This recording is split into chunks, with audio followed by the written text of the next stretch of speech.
Okay, let's just pause for a second. Have you ever read a headline that made you do a full-on, cartoon-style double-take? A headline so absurd, so utterly disconnected from reality, that you had to check if you were accidentally reading a script from Veep or The Onion. This is one of those times. It's a story of such staggering, jaw-dropping, gold-plated tone deafness that it's almost impressive. If you're going to be out of touch, you might as well go for the gold, right? Here's the scene. The US government is in a shutdown.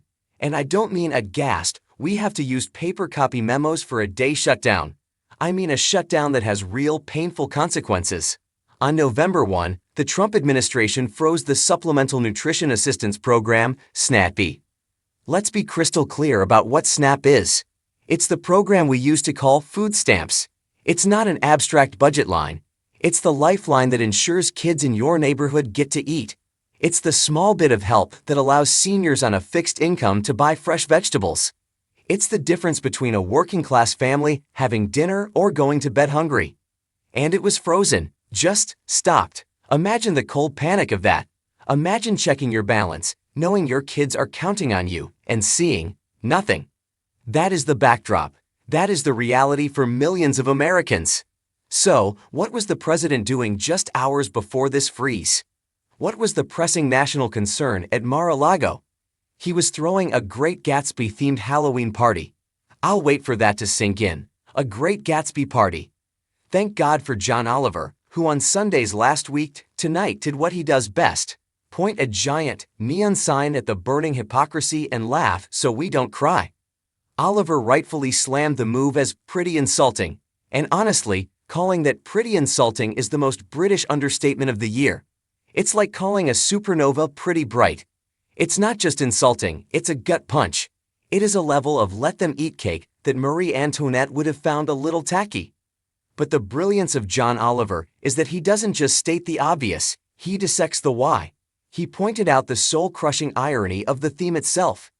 I'm guessing it's also pretty infuriating to whatever exhausted high school freshman just wrote a 4,000-word essay about Great Gatsby as a grim meditation on the disillusionment of the American dream, Oliver quipped.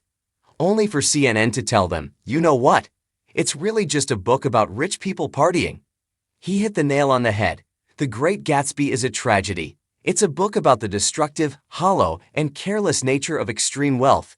It's about people so rich they break things, relationships, lives, dreams, and then retreat back into their vast carelessness, letting other people clean up the mess.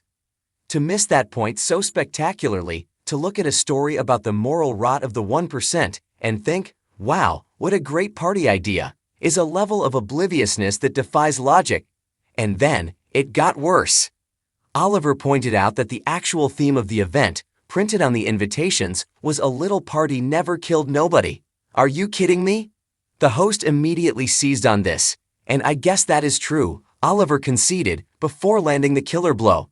Although it is also true that, as we are all finding out right in now, a grand old party is capable of killing a whole lot of people, and unfortunately, they don't seem to give a single marble and gold-encased asterisk about that. He's not wrong. A little party might not kill anyone, but a little policy, or a lack of one, certainly can. A government shutdown, a suspension of food aid, a refusal to help, these things have a body count. Whether it's through hunger, a lack of medical care, or pure desperation, the stakes are life and death. And the backdrop to all this? The shutdown continued. The $6 billion in SNAP contingency funds were tied up, with the administration demanding court guidance on payouts, a bureaucratic move that only delayed the help even further, while Trump himself falsely posted that it would be his honor to provide funding. You'd think, at this point, the president might read the room, maybe lay low, maybe focus on, oh I don't know, running the government and feeding citizens. You would be wrong. Because while families were staring at empty refrigerators, Donald Trump was staring at his toilet. In a move that feels like a parody of a parody, Trump took to Truth Social on Friday to show off his newly renovated bathroom. Not just any bathroom, but the Lincoln bathroom in the White House. He proudly posted photos of the update, writing a caption that simply must be read to be believed.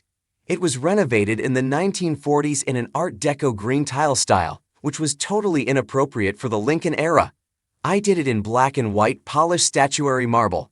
This was very appropriate for the time of Abraham Lincoln and, in fact, could be the marble that was originally there. This is a real post from the President of the United States during a government shutdown. The Art Deco green tile was totally inappropriate. John Oliver, like the rest of us, just couldn't handle the whiplash. He called the post pretty tone deaf, which again is putting it mildly. But his final zinger summed up the exhaustion and frustration of an entire nation. And you know what? Oliver said, looking directly into the camera. I will say to Trump what I said while watching David Harbour's Architectural Digest video. You are vastly overestimating how much I care about where you take us ******. And that's it, isn't it? That's the whole story. It's not just the party. It's not just the bathroom. It's the combination. It's the audacity of bragging about high-end marble renovations while the program that feeds the country's poorest children is frozen. It's the grotesque spectacle of hosting a party celebrating the very careless rich that F. Scott Fitzgerald warned us about, all while a government you control fails its most vulnerable people. It is a tale of two Americas, broadcast in real time. One America is fighting over historically appropriate statuary marble for a private bathroom. The other is fighting for a box of pasta. This isn't a political gotcha or a late-night joke. It's a painful, devastating look at where our priorities are. And as John Oliver so perfectly put it, it's truly odd to be posting bathroom remodel photos when so many are legitimately concerned about getting the government open again. Odd, indeed, and insulting and infuriating.